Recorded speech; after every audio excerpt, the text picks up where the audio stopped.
तुझी काय तर तुला काय म्हणजे काय तुझी भावना काय आहे? माझी भावना काहीच नाही, बस आम्हाला न्याय मिळाला पाहिजे. आरोपींना शिक्षा होईल. हां, आरोपींना शिक्षा व्हायलाच पाहिजे. काय शिक्षा व्हायला पाहिजे? फाशी.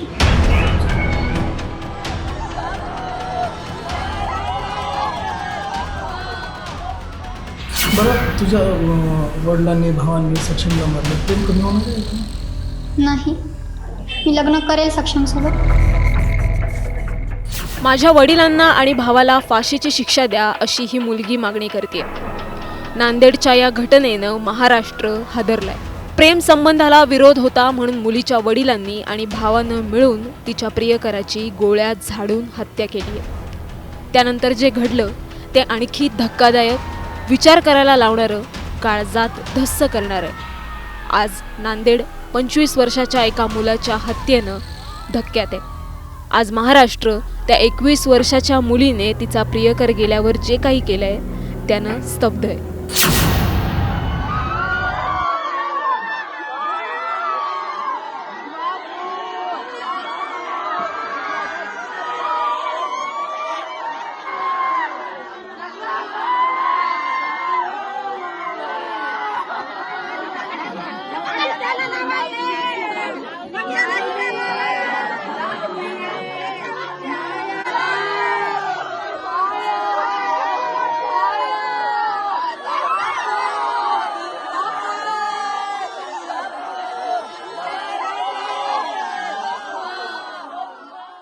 पंचवीस वर्षीय सक्षम ताटे आणि 21 वर्षाची आचल या दोघांचे प्रेमसंबंध होते. आंतरजातीय प्रेमसंबंधाला आचलच्या भावाचा आणि वडिलांचा विरोध होता. तू दुसरा कोणीही आण पण हा नकोच असं वारंवार तिला सांगितलं गेलं. त्याला मारून टाकू अशी ही धमकी देण्यात आली आणि तसं करूनही दाखवलं. आचलच्या भावाने आणि वडिलांनी मिळून सक्षमला गोळ्यात झाडून मारलं, त्याची हत्या केली. काय घटना काय झाली? घटना काही झाली नाही. 3 वर्षापासून सक्षम टाटेचा आणि माझं प्रेमसंबंध होते. माझ्या घरच्यांना ते मंजूर नव्हते, त्यासाठी त्यांनी त्याचा असा घात केला. कुणी काल कुणी त्याच्यावर म्हणजे वार? माझे वडील गजानन मामेडवार आणि माझे 2 भाऊ हिमेश मामेडवार आणि साहिल मामेडवार. कशाला गेला होता हा? बाहेर कशासाठी गेला होता आणि त्याला कसं म्हणजे प्लॅनिंग करून घेतलं?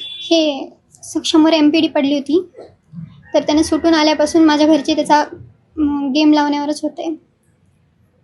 म्हणजे मला धमकी देत होते की त्याला मारून टाकणार आणि त्याला गोड बोलून, त्याला भेटून, नशा वगैरे करू घालून मारलं त्याला. त्यानं त्याच्यावर 3 गोळ्या झाडल्या तरी त्याला काही झाले नाही. तेव्हा त्याच्या डोक्यात फरशी वगैरे टाकून मारलं त्याला. हा विरोध नेमका कशामुळे? आमचं प्रेम होतं आणि माझ्या पप्पांना मंजूर नव्हतं. कशामुळे? कास्टमुळे. तू दुसरं कोणाही सोबत बोल, मी करून देतो तुझं लग्न, असं बोलले होते ते मला. सक्षमची कोणती कास्ट आणि तुझी कोणती कास्ट? बुद्धिस्ट आहे. आणि तुझी? म्हणजे पद्मश्री. म्हणजे फक्त जात वेगळी असल्यामुळं? हां. आणि त्यांच्या अगोदरही काही दुश्मनी होती वाटते, पण अगोदर ते चांगले मित्र होते. तुझा भाऊ आणि माझे 2 भाऊ आणि सक्षम आणि हे चांगले मित्र होते.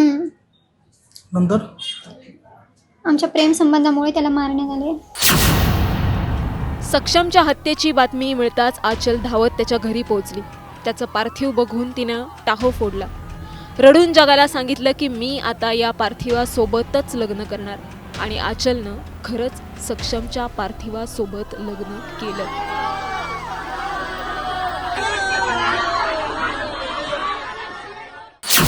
तर सक्षम तर नाही आहे या जगामध्ये, मग कसं काय? त्यांना नसलं तर काय झालं, आमचं प्रेम तर आहे ना. माझ्या घरचे जिंकूनही हारले आणि त्यांना हारूनही जिंकला.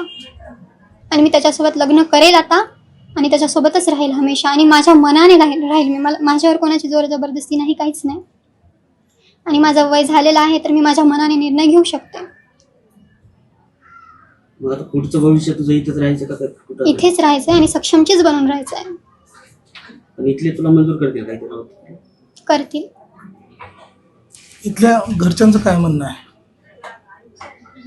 यांचं म्हणणं आहे तेच माझ्या मनावर सोडलं यांनी. आणि माझी इच्छा आहे की मी इथे राहावं त्याची बनून. आयुष्यभर तुझं वय तर कमी आहे. काही होत नाही. बोल बोल बोल. मला राहायचं होतं त्याच्यासोबत. काय झालं, त्याच्यासोबत राहायला भेटलं नाही तर, पण इथे तर राहील ना त्याच्या घरामध्ये सर्वांसोबत. आता त्याच्या माझ्यामुळे त्याच्या मम्मीपासून तो दूर झाला. माझ्यावर कुणाचीही जोर जबरदस्ती नाही. मी माझ्या वडिलांना आणि भावाला जिंकू देणार नाही. मी सक्षमची आहे आणि शेवटपर्यंत सक्षमचीच बनून राहणार. हे शब्द आहेत 21 वर्षांच्या जाणत्या वयातल्या मुलीचे. आज या घटनेनं महाराष्ट्र शॉकमध्ये. सक्षमची हत्या झाली म्हणून राग व्यक्त करावा की आचलनं तिच्या कृतीतून प्रेम जिंकवलं म्हणून तिचं या अशा परिस्थितीतही कौतुक करावं, या दुविधा मनस्थितीत आज महाराष्ट्र आहे. या घटनेविषयी तुम्हाला काय वाटतं, कमेंट करा, व्यक्त व्हा.